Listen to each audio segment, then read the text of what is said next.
Hi there, Stacy here as always. On this channel, I talk about faith, life issues, education, and business. From today's topic, I am talking about something very sensitive, and I want to go straight into the video.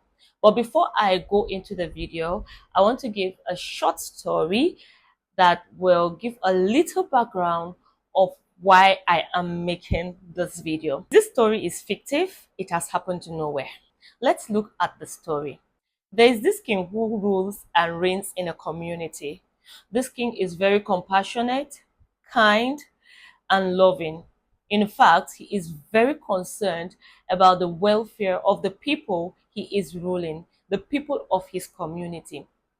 And one thing about this king also is that he finds time to move within the community. He takes a walk around the community occasionally to know how the people of this community fare, their challenges, their needs, and he makes effort to always meet their needs at the right time and at the right moment.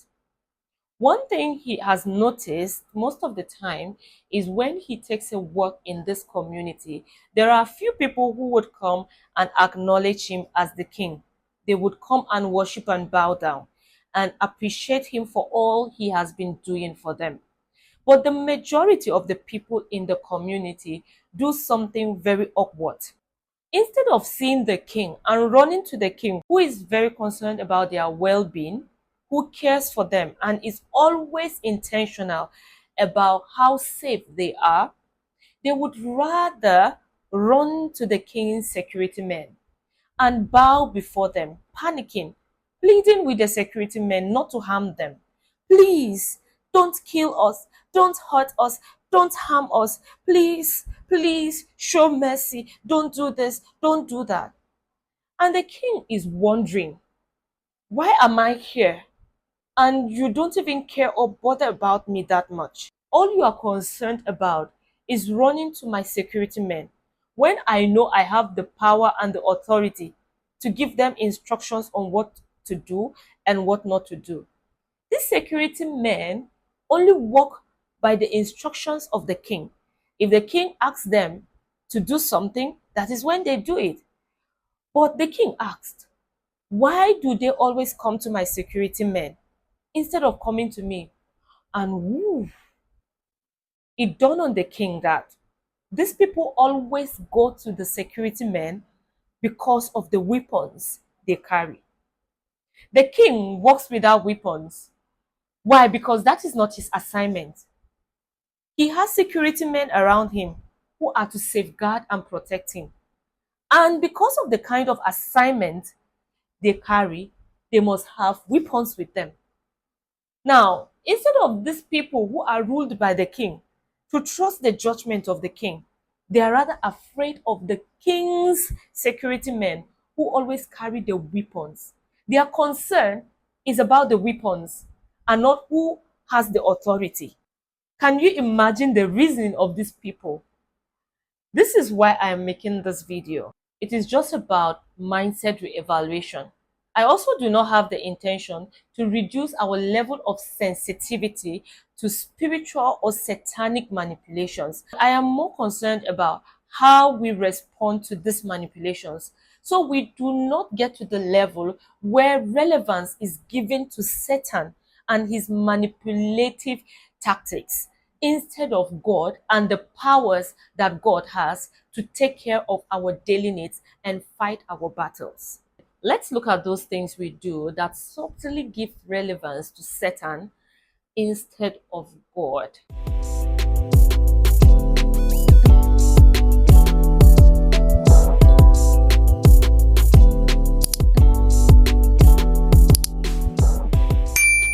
When our prayers are more focused on principalities and powers of darkness, when we are more focused on the things that the devil can do more than the things that God has done and is doing and will continue to do, we give Satan relevance.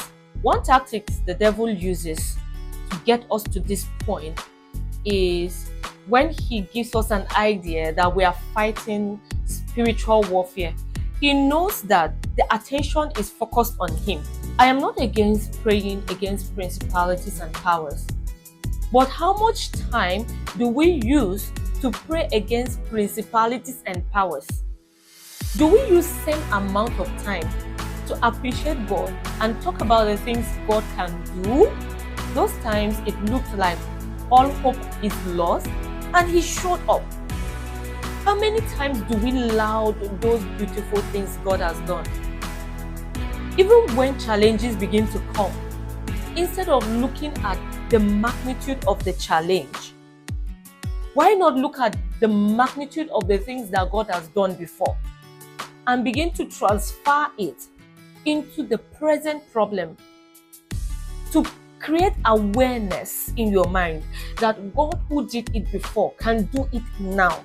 While you are focused on those things, God is giving you better ideas about how to fight the new challenge. But when we demonize everything, we lose essence and focus on God, and we focus on Satan. See, anything you pay more attention to begins to gain relevance in your life.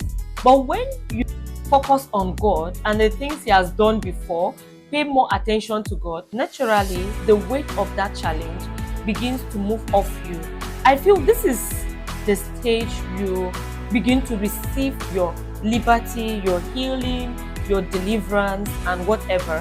Sometimes it does not mean that the problem has gone totally, but because you do not pay more time, more attention to that problem, it takes your mind away from the pains of that problem. I remember when I was growing up, anytime we fell sick, I don't remember mostly falling sick like that when I was a child, to the glory of God. But anytime it happened and we went to our father and told him, I have headache, my father would tell you, it's because you're just inside now, go out and take a walk. And miraculously, when you are taking that walk, your attention is no more on the sickness. You are distracted by another thing, maybe people passing by, maybe play. I was a child, you would see your friends and you start playing. Before you know it, the problem is gone. When you come back home, you forget that something was even happening to you. I feel this is how it is in the spiritual realm. When our focus is on what Satan can do, he magnifies it. Another thing we do that glorifies Satan is how we respond to some negative things that happen around us. Now, let's understand this. I am not in support of negativity, but I'm also not ruling out the fact that negative things happen to us. Life is just that way. No matter how positive we feel about life, sometimes some negative things happen. Now, sometimes some of us, when negative things happen, we don't take time to reflect on maybe the natural processes that brought about the negative thing that is happening. Everything that happens that is negative must be orchestrated by the devil. We just feel that it is spiritual manipulations. Personally, this is my view. I feel there are natural things that by creation, God put them in place, that when they meet or A and B happen, something either positive or negative will happen. And this is where science is gaining ground. Sometimes some of the things that happen that look like they are satanic manipulations are just natural occurrences which we are not familiar with, which happened, and a little patience to dig deep into why some things happen can give us answers about those things and help us to find solutions to those things. But because we have closed mindset and our thought is always about satanic manipulations, we give Satan relevance where he does not need to be relevant at all. Instead of using our minds to reflect on how we can solve natural problems, we are looking for how to bring Satan into everything. But that is not it. Some things are natural. It is just that we are ignorant of how to go about it, and we look at them as spiritual manipulations. I remember recently I was watching a video of a nurse online on Facebook, and she talks about rhesus factor.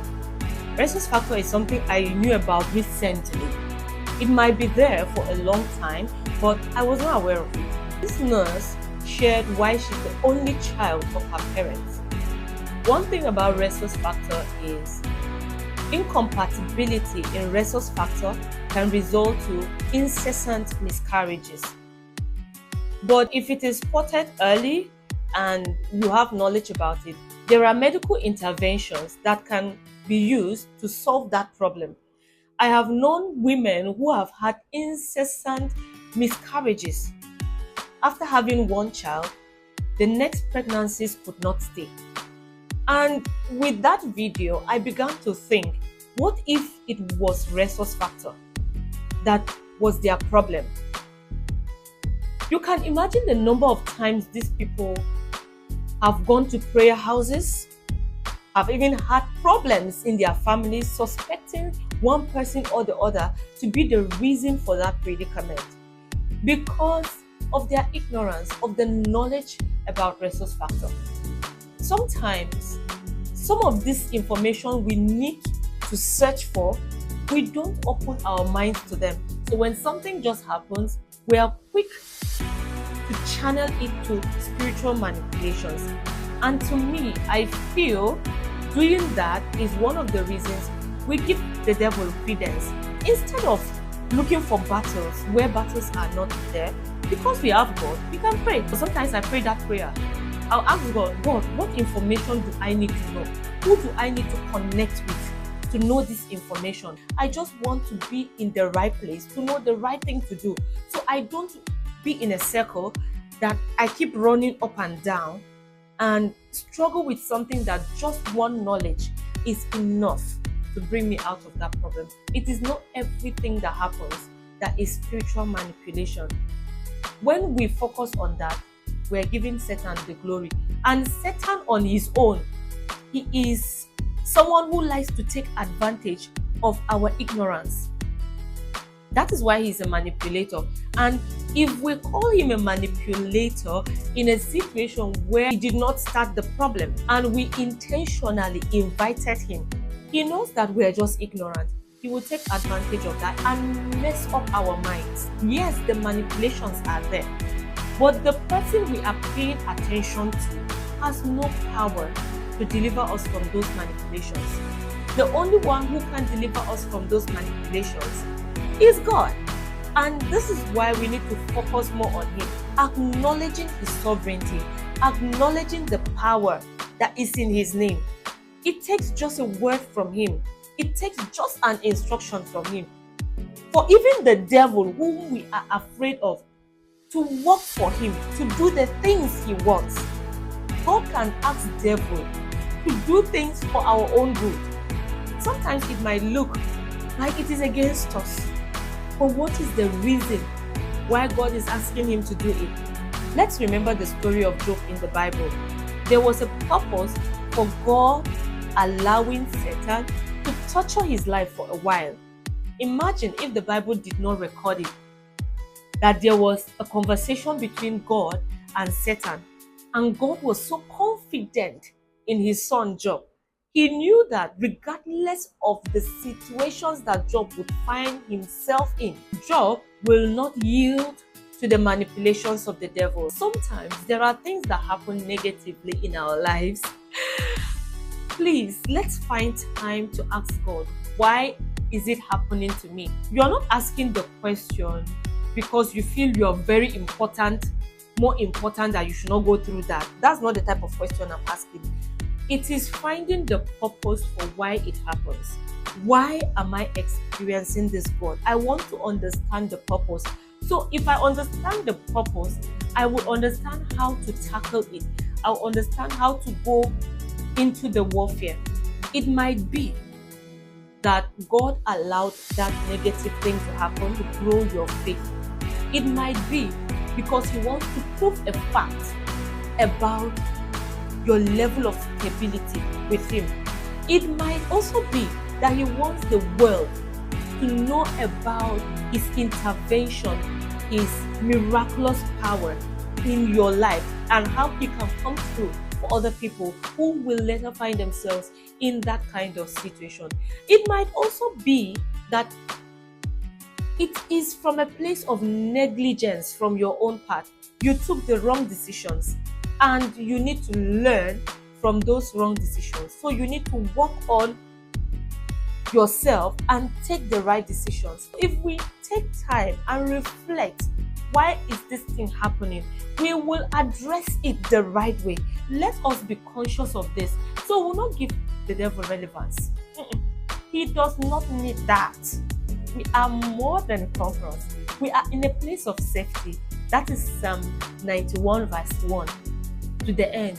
He who dwells in the secret place of the Most High shall abide under the shadow of the Almighty. I will say of the Lord, He is my refuge, my fortress, my God, in whom I trust. We already have safety. We have covering.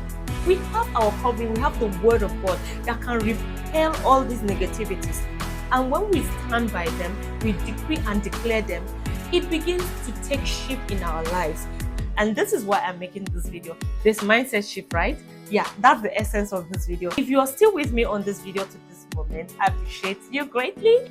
If you are new on my channel, please don't just watch and go. Click on the subscribe button. It's just down below here. Yeah, down below here. Click. Have you done that? Yeah, thank you. Please don't forget to turn on the bell icon. You've seen that bell there? Click on it as well. Good. And always come back to watch. Also, don't forget to watch my ads to the end. That is your support for my channel. You have a great day.